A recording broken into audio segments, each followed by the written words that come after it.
Hello everyone. In this video, we are going to discuss different techniques used to pass the arguments to functions. Two types of techniques are involved in passing elements to a function. Pass by value, otherwise known as call by value. Pass by reference, otherwise known as call by reference. First, we are going to discuss about pass by value technique. The process of passing a copy of actual parameters to the formal parameters. You should know what is actual parameters and formal parameters. We already discussed in the previous video. Actual parameters are the parameters available in the main function. Formal parameters are the parameters available in the function definition of user defined function.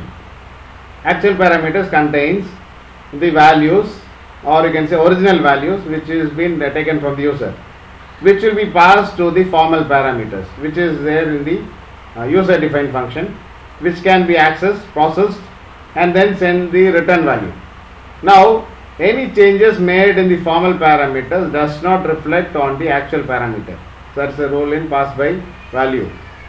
Any changes, that means if you do any changes in the formal parameter which is there in the user defined function, okay, which will be affecting only the formal parameters, it will not affect the actual parameters which is in the main function.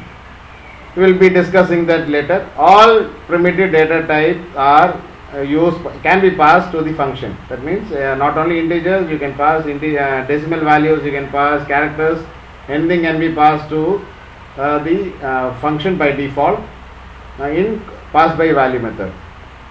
Now we are going to see some of the illustration. You can see left hand side is actual parameters, right hand side is formal parameters.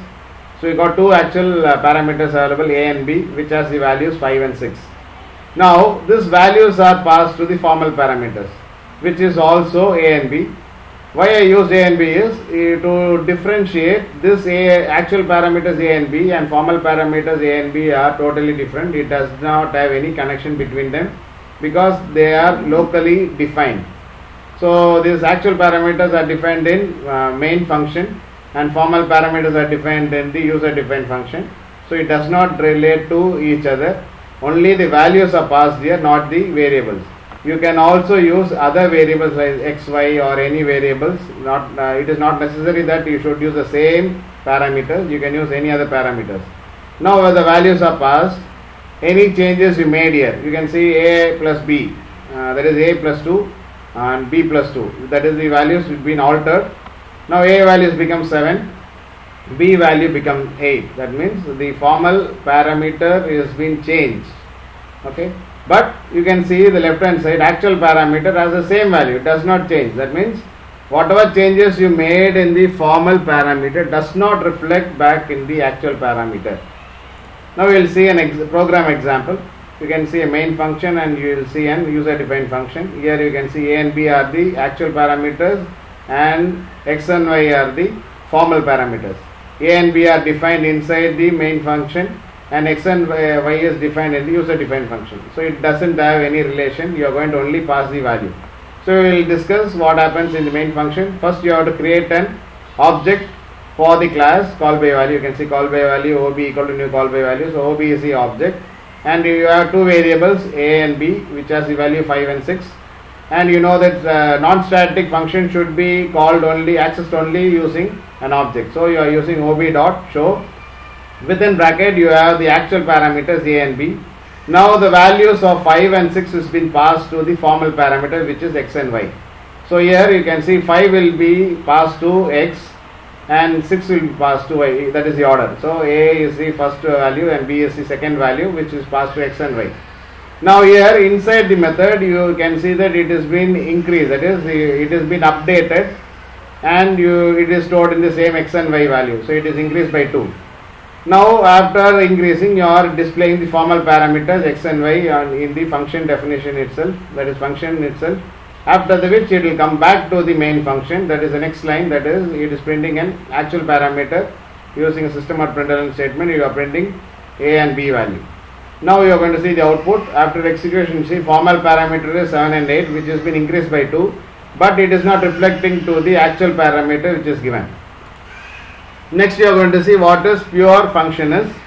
We already seen about a call by value technique, which is nothing but the pure function. A pure function when invoked does not cause any change in the state of the object. So it has some object has some values till it returns the value. After returning also, the object state of that object does not change. There will be no change in the values of the parameters passed while calling. So once you pass a value to a function, the value does not change here. You call it as pure function. After it returns also, it does not change. It is also called accessor method, as it doesn't change the state of the object. Since the state of the object does not change, you call it as an accessor method. Next you are going to see about pass by reference technique. The process of passing the reference, that means the address of actual parameters to the formal parameters. In this, you are not passing the value, you are passing the address of the actual parameters to the formal parameters. Now any change made in the formal parameter will reflect on the actual parameter. So any changes you make in the formal parameter, automatically it will be reflected, because you are just passed the address, not the value. You are going to illustrate with an example of array. So you can see arrays and objects are passed to the functions, not the primitive types. You can pass only the reference. So you are going to see an example of arrays. So you can see actual parameter on the left, and below you can see formal parameter. Both are pointing to the same location. So you are creating an actual parameter with 5 elements, and you are passing it to the formal parameter, which is not the values. You are passing the reference, the address.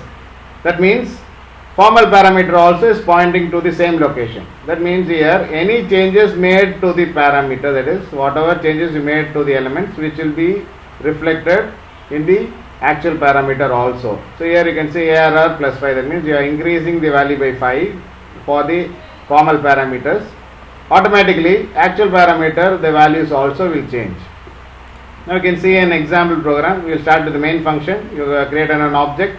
You are having an array variable which has 5 elements. You can see 10, 20, 30, 40, 50, and you are calling the function using an object but passing the array. You can see how it has been passed. Only the reference has been passed. After you complete the user defined function, you come back to the main function and you will execute. That means this statement will be executed after the user defined function execution. This is the user defined function. You can see void show, and within bracket you can see the array variable, that is the reference. So once you use this parenthesis, it is an open array which will accept all the elements from the actual parameters and will be stored in the formal parameters. Now inside the function you can see a loop statement, because you want to access all the elements in the array. So you are using a loop which will be executed from 0 to 4, because it has 5 elements, and you can see that every element is increased by 5. So that will be stored in the same position, that is value will be stored in the same position, after which you are going to print the formal parameters using another array. After that it will come back to the main function and execute the loop statement, and it will print the actual parameters. Now you can see the output statement. You can see formal parameters, after increasing the value, the values are changed. You never did anything to the actual parameter, but still you can see that value has been changed. So here in this call by reference technique, whatever changes you make in formal parameter will reflect in the actual parameter also, which is nothing but impure function. An impure function may not return a value. Here you are not going to return anything, but it basically changes the state of the object during the call. So here the state of the object changes, that is the value of the object changes when any changes is made in the formal parameter. A method which changes the state of an object is called impure method. So since the state of the state has been changed, it is called as an impure method, and it is also called as a mutator. Hope you understood about how to pass the values from one function to other function. We know what are the two different techniques available, and with an example program. We will meet in the next video. Till then, thank you.